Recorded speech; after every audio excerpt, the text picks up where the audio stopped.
guest, Tonichi Achurra Parekh. Her official title is Country Manager and APAC Regional Vice President of Nearsol, and she is a foremost representative of the BPO, Business Process Outsourcing Shared Services sector in Philippines that has been such an important industry for the nation.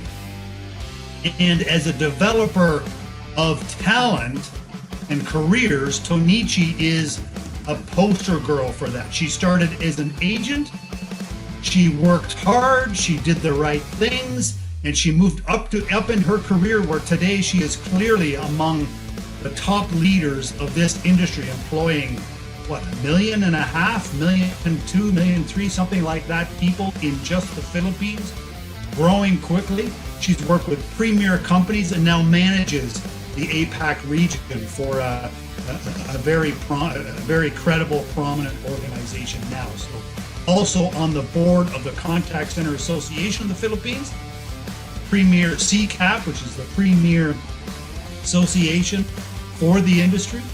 So yeah, with an interesting story and just a fantastic person, please welcome Tonichi Achurra Parekh, Country Manager of Nearsol. Glad to have you, Tonichi.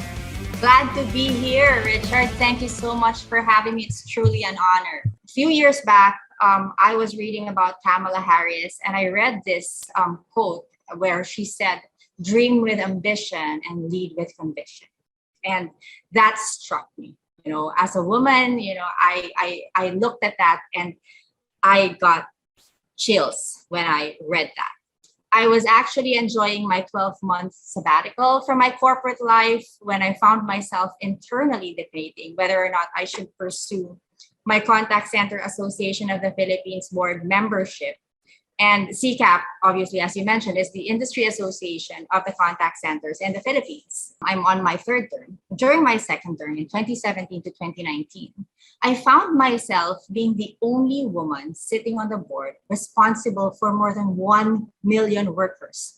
Approximately half were women, right? So at first, there was a sense of pride. And then I realized the tremendous responsibility of making sure that the opportunity to serve and be heard is made available to more women, those of whom I represent. So I was not really, like women empowerment. I wasn't really always an active advocate of supporting women. I just cheered them on and provided support whenever needed. But I was not the type to take that responsibility upon myself to increase that voice. So that representation. The pride, I realized, should not just be about me.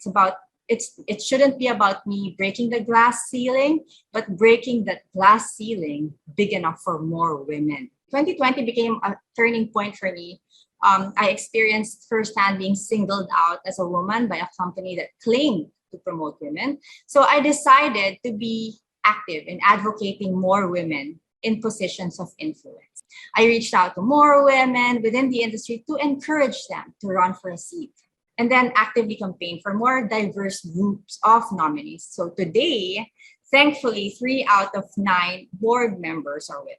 Over the years, I focused on creating and promoting an apolitical environment, not just limited to matters about gender equality, but on everything that contributes to an inclusive corporate culture. And so, in summary, these are the principles that really acted as my true north. First is to be fair. If we live in a world where everything is fair, we wouldn't be faced with gender bias. If our actions are properly guided by making decisions based on facts and not opinions, we will be acting on identified needs and not on biases. Second is to be intentional. Act on what is truly meaningful to you. It is important to stop regularly and meditate. I do that a lot. Constantly ask yourself what truly matters and identify and be guided by your purpose. And lastly, be trustworthy. I know you're so connected with so many people and you know what's going on in the industry, but this is your business process outsourcing shared services sector has been such an amazing developer of careers for Filipinos and world-class incomes for Filipinos. Many people here earn what people in most countries only dream. But now, how far more do you think this industry can go in Philippines? Absolutely a long way, Richard. Actually, people ask me sometimes, why I engage myself in CCAP. It's free work, and sometimes it's a thankless job, right? But, over the years, I've been in this industry since 2003, and it has brought me opportunities I did not even dream about, sent me to countries, cultures, different experiences that I did not even think possible. I lived in the States and for a year, and I didn't even think that was, even remotely possible when I was, identifying my career path. But it was this industry that made all of that possible, coupled with dreams, coupled with hard work, and, really good mentors. But I want to make sure, I engage in CCAP and BPO industry activities because it is my way of paying it forward. I advocate for a bigger and brighter and stronger BPO industry because I want to make sure that the generations following me, who will follow after me, these opportunities will still be made available to them.